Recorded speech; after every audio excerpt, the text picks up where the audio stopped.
President of COBA, Brian Sullivan. Unless you'd all like to go up together, that's fine too. And okay, so we have our COBA President, Brian Sullivan, our Police Medics Unit President, Chris Callender, our Detective Association President, John Wighouse, and our PBA President, James McDermott. Thank you. Good evening, ladies and gentlemen. My name is Brian Sullivan. I'm the president of the Correction Officers Benevolent Association. I appreciate a couple of minutes that I have that I was asked to speak here tonight. I have a couple of issues that I'd like to touch on. First and foremost, I've been a resident of Nassau County for 53 years. I've been a law enforcement officer in corrections. I like to make the distinction that I work in corrections. It's separate and distinct from the police department on many fronts. And I have a little bit of a different perspective when it comes to this stuff. I had prepared a statement. If you could bear with me, I'll go through it a little bit here. Basically, I'm starting off with that we live in interesting times in New York State.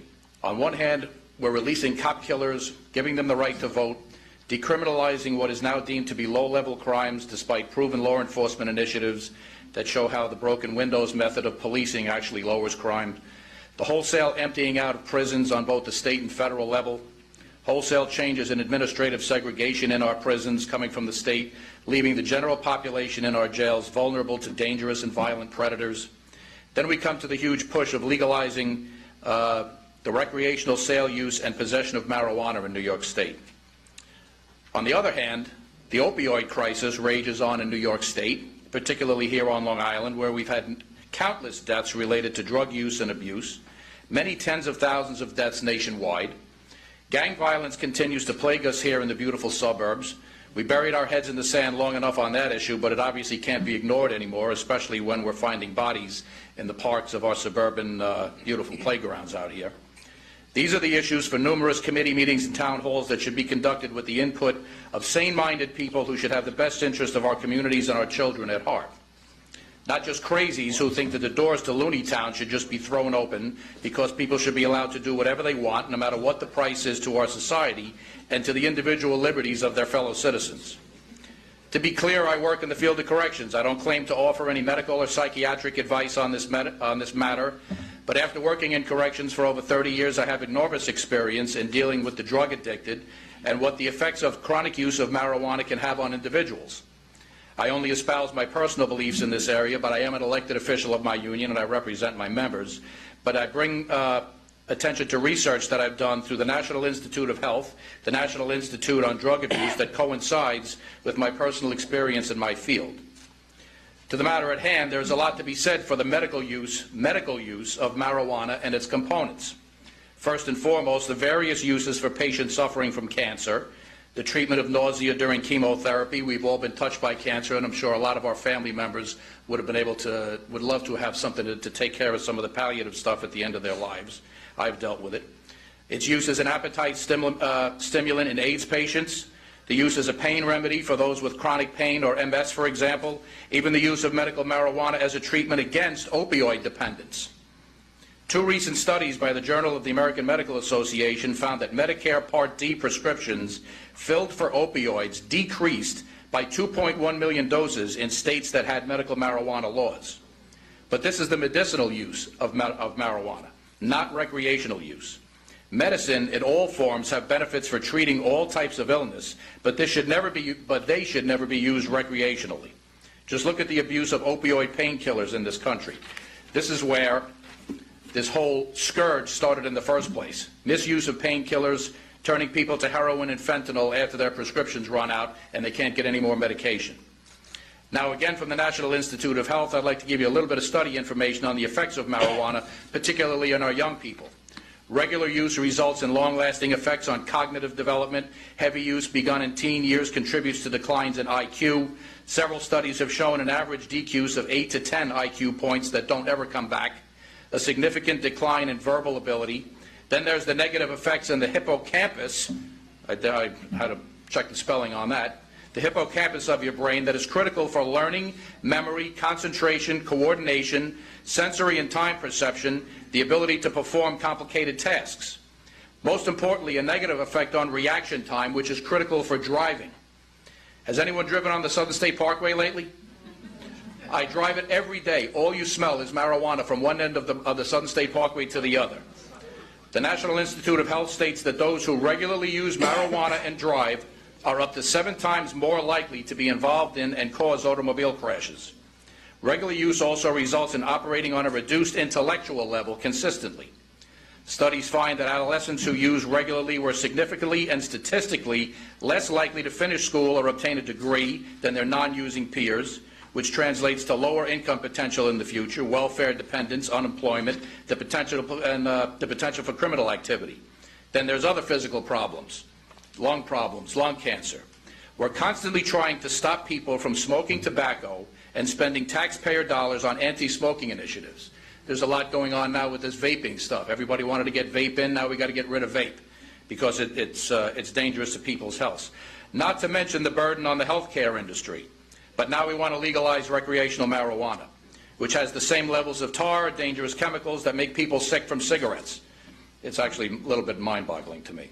Then what about the specific links between marijuana use and the adverse consequences in the workplace? I'm a union representative. I work in a workplace. I work in a static workplace. A study of postal workers found that employees who tested positive for marijuana on pre-employment urine tests had 55% more industrial accidents, 85% more injuries, and 75% greater absenteeism compared with those who tested negative. That's directly from the National Institute of Health. What will the plan be for those in the workplace who would then be perfectly within their rights to use recreational marijuana on their own time? We all know that you can't come to work drunk, but what about the effects that remain in their system for weeks or more from marijuana? Do we want police officers, firemen, correction officers, bus drivers, airline pilots, surgeons all be able to use recreational marijuana? I think we all know the answer to that question. Lastly, it has already been proven out in Colorado that there is a certain criminal element that has come along with legalized recreational marijuana. Much of this has to do with the fact that it's all a cash business that was spoken about a little bit earlier. The federal government is nowhere near legalizing recreational marijuana. News 4 is actually doing a story about Colorado and the effects of legalized marijuana. It's on Channel 4 News every day this week. Dispensaries are hoarding large sums of cash that they can't deposit into any banks for fear of it being confiscated. These dispensaries then have to hire armed guards to protect their businesses. This creates greater problems for our police dealing with organized crime influences, as they're dealing with in Colorado, gang problems that we're dealing with here already, and the increased risk of armed robberies. The black market is thriving right now in Colorado. This whole thing is a very bad idea, especially here on Long Island, where we're dealing with enough nonsense as it is, with opioids and gangs. Leave this craziness to the lunatics in New York City. Any potential increase in tax revenue that anyone may espouse, which is the real reason behind this, as we all know, no one's concerned about people's civil liberties here. This is all a money grab, again, and we know exactly what it is. That's a delusion. Thank you. Anyone who doesn't believe that is only kidding themselves. Any revenue is going to get eaten up by increased law enforcement initiatives, liability, rehabilitation costs for Medicare and Medicaid, workers' compensation claims, and the list goes on. I don't know whether anybody saw in today's Newsday. It's fortuitous that this came out today. Lieutenant Governor Kathy Hochul announces a $7.5 million initiative to combat drug abuse. The hypocrisy here is incredible.